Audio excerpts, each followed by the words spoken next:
what is happening, the fundamentals are very clear to us that the entire game plan, the global game plan, has shifted to Asia Pacific. It's no longer in the Atlantic. And this is where the big power rivalry will be seen. And this is where this century will determine whoever is the leading power in the world. To begin with, I do not ascribe to the view that the supremacy of the Americans, which started well after the Second World War, now it was a unipolar world, and thereafter everybody is talking of a multipolar world. The way I see things is that yes, we are between orders, and eventually again we will have something like a unipolar world, perhaps towards the later part of the century. But that is not the subject right now we are touching upon. This was just to emphasize the importance of this region. Now coming to Quad. Quad is basically a quadrilateral dialogue between four nations, which is America, Japan, Australia, and India. Now the genesis, obviously, as General Lodhi pointed out, it goes back to 2004, the tsunami which was there. And in this tsunami, these four countries, they could interact with each other at a personal level, and they could do what came to be known as the humanitarian disaster was there of a great magnitude, and they could bring the relief there. So that is where this whole idea basically then was pushed by the Japanese. Shinzo Abe, the prime minister, he was very keen that as a consequence of this tsunami, the relief which was provided by the four nations, there should be a regional security architecture created where these nations come together to provide humanitarian relief. But then obviously this whole architecture went into a lull for a very long period. And actually it got rejuvenated only during the later half of the Trump administration. Now this is where the real action starts. And this is where I want to focus. So it was basically in October 2020 in Tokyo, where there was a ministerial meeting of these four countries.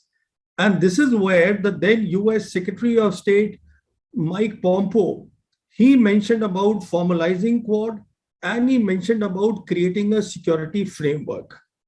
And this is where for the first time the Americans said that we want to advance free and open rule-based order in the Indo-Pacific, rooted in international law. Now, this is important. A rule-based order. Who will determine the rule-based order? Will it be the United Nations or will it be the US? As of now, it seems that it will be determined by the Americans, and it also seems that even now, there is no clear definition of what exactly this rule-based order means. It has not been defined at all. But so be it. This is what happened towards the end of the Trump presidency. Now, the real action starts with the coming of the Biden administration. What is it all about? Quad is just one of the key elements, but the whole thing is about how to stop the rise of China. It is about that. Now, the Americans are worried that there is a competitor in China in the Asia Pacific region, and this has to be stopped. And so exactly what are they trying to stop? As we all know, the BRI, the Belt and Road Initiative, it has three elements. It has a land element, which is the Eurasia Mass. Now, here the Americans have really no interest in getting into the Eurasia landmass after they have withdrawn from Afghanistan. So this has been left to China, Russia, Turkey, Pakistan, Iran. These are the countries who will create some sort of architecture here. The second thread of the BRI is the Maritime Silk Road. Now, this is critical for the Americans. So what they want to do is they want to constrain the options of the PLA and the Chinese in the Western Pacific. And they want to deny the Maritime Silk Road in the Indian Ocean region. The whole idea is that if a power can be in two nations, it becomes a global power. A power with two-nation navy is a global power. So I repeat once again, to constrain things in the Western Pacific, this is one aim. And the second is maritime Silk Road options should be limited or constrained in the Indian Pacific Ocean. Now, there is a third thread also to the Belt and Road Initiative. And the third thread is called the Digital Silk Road. I give a lot of importance to the Digital Silk Road, which is basically the new thing in the cyberspace. Now, what the Chinese are trying to do is the Chinese are taking what is called the retail internet to the industrial internet. This is a big leap of faith. Basically, what this means is that now in the industrial internet, we are talking about, earlier it was information supremacy. Now we are talking of artificial intelligence supremacy. And the key things will be 5G, wireless networks, Internet of Things, artificial intelligence, big data, and cloud. I'm giving you that, that roundup, the big picture. So the whole idea is, how can we deny the maritime Silk Road? Not really deny, constrain the options. And how do we deny technology to the Chinese for their digital Silk Road? So this is the framework. Everything is operating in this framework, in my assessment. Now we come to the nitty-gritties. What is it about? So when the Biden administration came into office, they have really doubled up the efforts. While it is said that this is a bipartisan thing in America today, the challenge of China, which is true, but the Biden administration, the Democrats have put it on the fast track. And this can be explained by the fact that, first of all, in March 2021, which is this year itself, the first virtual summit was held of the Quad. This was the first virtual summit. And within 6 months, in September 2021, the physical summit was also held.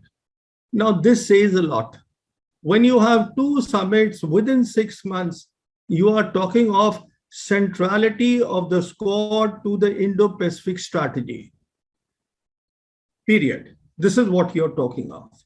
Now, when I say Indo-Pacific strategy, what the Americans have done is, in May 2018, they brought India on board. What used to be called the Asia-Pacific strategy or the Pacific PACCOM of the Americans, now is being, in May 2018, it came to be known, it was renamed as the Indo-Pacific Command. The whole idea was to give a centrality to the Indian Ocean region and bring India on board. Now, what we are saying is, this security architecture will cover the Indo-Pacific region and their area of responsibility.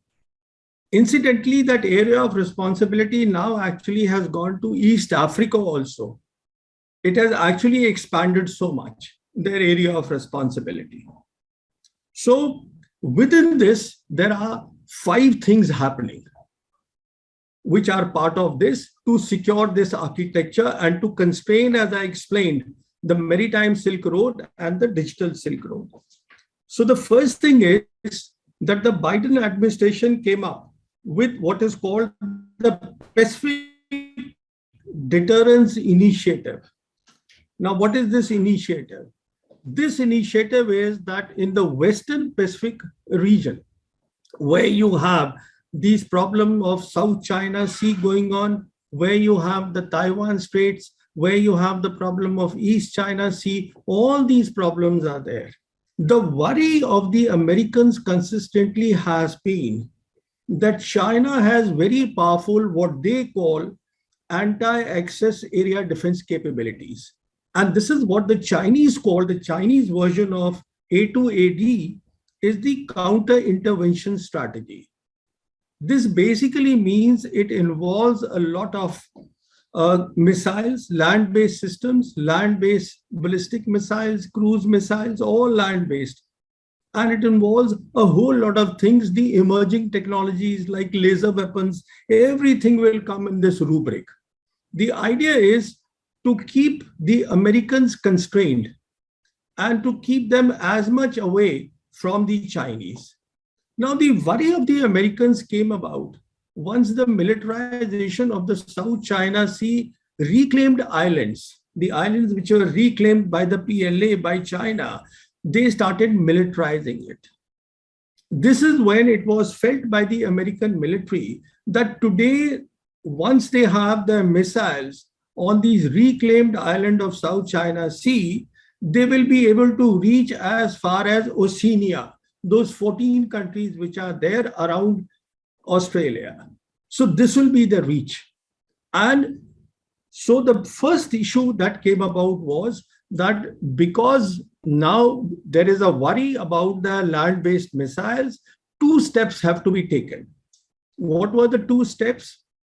The first step was in 2018, President Trump pulled out of the INF treaty. That was pulled out because it was felt that it was giving advantage to the Chinese, and which it was, because China was never part of that. This was done by the two blocs, the two superpowers during the Cold War. So this was one action. The second action was that there was a need to disperse the assets.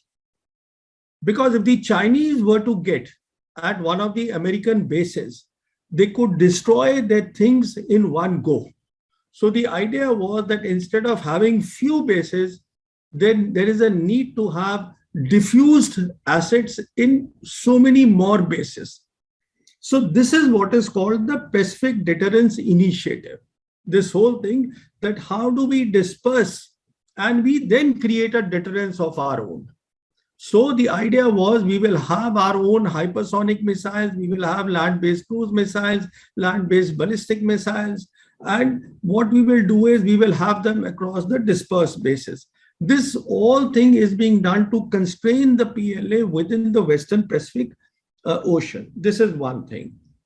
Now, the second initiative is what is known as the Five Eyes Intelligence Alliance, the alliance between Australia, Canada, New Zealand, UK, and US. Now, this is basically sharing of intelligence.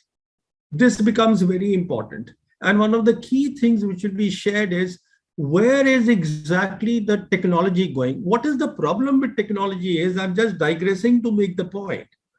The problem with technology is that because now the world is entering into the fourth industrial revolution.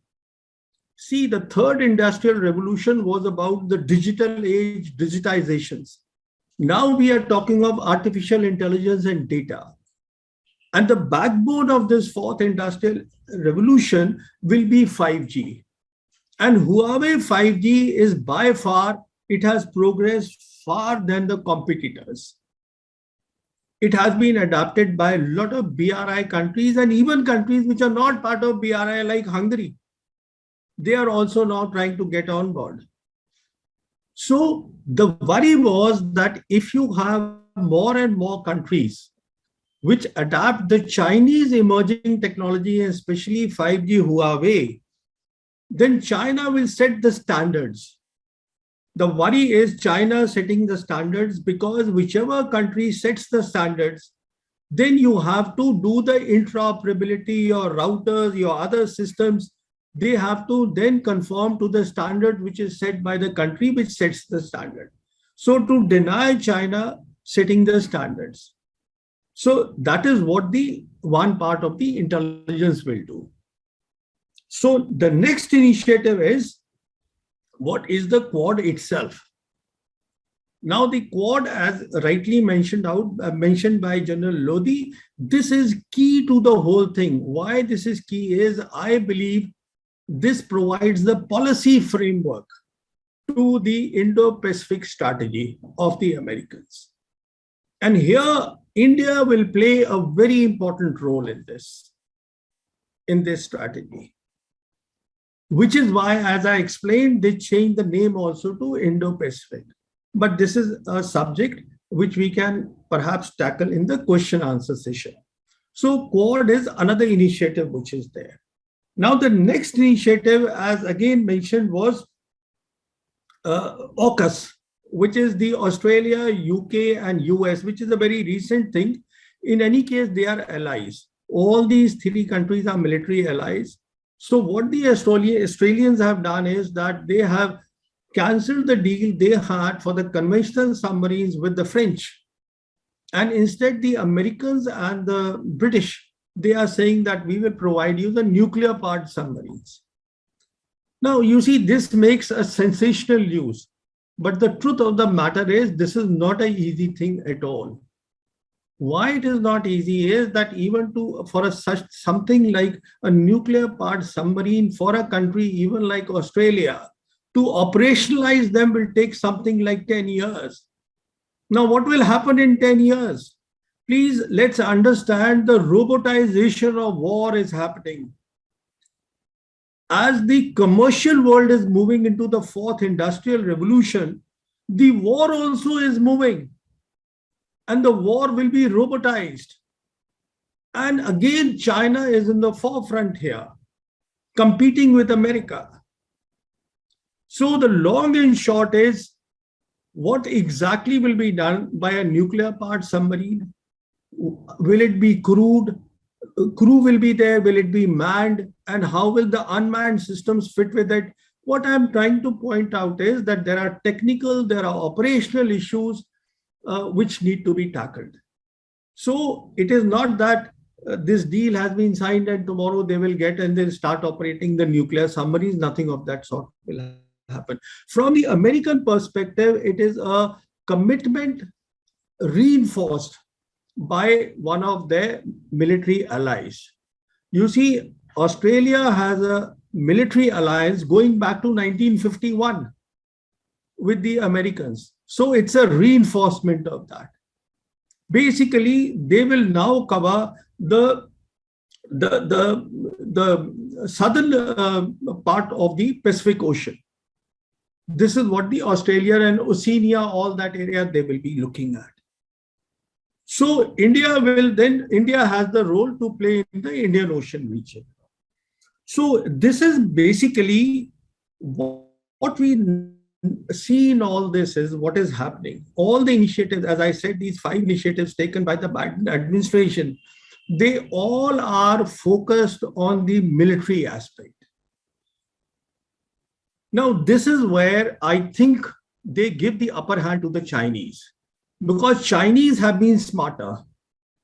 Chinese have commerce, trade, prosperity in the vanguard. And no country, I mean, China can talk to any country, no country will say that, look, I don't want prosperity. Everybody wants prosperity. So now what is the Chinese counter to this? What they are doing? So first of all, they are trying to commercially outflank the Quad through the initiatives of RCEP, which is the Regional Comprehensive Economic Partnership, through the recently signed, finalized EU-China Investment Agreement. And now they have also put in an application to join the successor of the Trans-Pacific Partnership, from which the Americans pulled out when the Trump administration came into office. They pulled out from there. So basically, they want to be everywhere. Let's be very clear. Today, China is the largest trading partner in the world. There is no global supply chain which does not have China in it. So all this talk about a second Cold War that the Americans keep talking is all nonsense. It's all baloney. There cannot be, I'm not getting into right now explaining what was the Cold War, what were its attributes, and how this one will be different. This is a subject we can talk another time because it has relevance today. But sticking to the subject that has been given to me, so the first key thing is that they are trying to commercially outflank the security aspects through the BRI. Now, what is the other thing they are doing? Other thing they are doing is that they are in talks with ASEAN. You see, ASEAN was the first, there were 2 countries in ASEAN, Malaysia and Indonesia, which are directly affected. You see, these are the countries which expressed their reservations, their apprehensions the moment this AUKUS deal was announced. Because they said that, look, this will raise the temperatures in our region and we don't want that. And in any case, to put it on record, the annual trade between ASEAN and China today is close to $900 billion, which is a hell of a lot. Their projects their infrastructure projects are being done by the Chinese companies. So obviously they do not want tensions in their area. So the Chinese are in talk with them. The whole idea is to break this whole thing, what the Americans are trying to put together. The third thing is, as we all have heard, yesterday Xi Jinping made the effort to speak with the new Japanese Prime Minister. The new Japanese Prime Minister, she has spoken to him and he has basically spoken about close ties and development projects with Japan. Now, Japan is part of all these things, and Japan has always been, I mean, though it's an ally of the Americans, but it has always been very careful about its trade with China. It will not like to jeopardize its trade with China. So that is the next thing that they have done. Next, what the Chinese are doing is they are strengthening, as part of the BRI, they are strengthening their security arrangements, which are in the form of cooperation, collaboration. Cooperation is bilateral. For example, between China and Pakistan. Collaboration is multilateral, like SCO. That is collaboration. Next, what they have done is they have strengthened or they are strengthening their military, strategic, and technical cooperation with Russia. Next, what they have done is, see, these are those very carefully crafted countermeasures. But they do not head-on collide with the American security structure. So this itself, a possibility of a war is ruled out. So next, what they have done is, if you recall in 2017, when the first BRI forum was held in Beijing under chairmanship of Xi Jinping, that is the time the UN Secretary General had formally accepted that the Sustainable Development Goals, which is it's a UN project, which is basically providing it is a huge project which started in 2014 and it will continue till 2030. And this will provide a lot of money and to the developing and less developed nations. So it was officially endorsed by the UN Secretary General that the BRI should be assimilated with the Sustainable Development Goals. That means they have actually gone into the United Nations. See the irony of the whole thing. The irony of the whole thing is that the Americans have created the UN after the Second World War. And it is now the Chinese who are basically playing a big role in the UN. This whole security architecture of the Americans is outside the UN. But the Chinese are involving the UN. For example, Chinese are the second largest contributors in terms of finances to the UN after the Americans. But, and here is the but, they have always paid their dues on time, which cannot be said of the Americans. Then the Chinese have announced that we have a standing force of 8,000 soldiers for the UN peacekeeping. They have kept it there. So basically, they are also working through that. Now, in any case, they have a special relationship with Pakistan.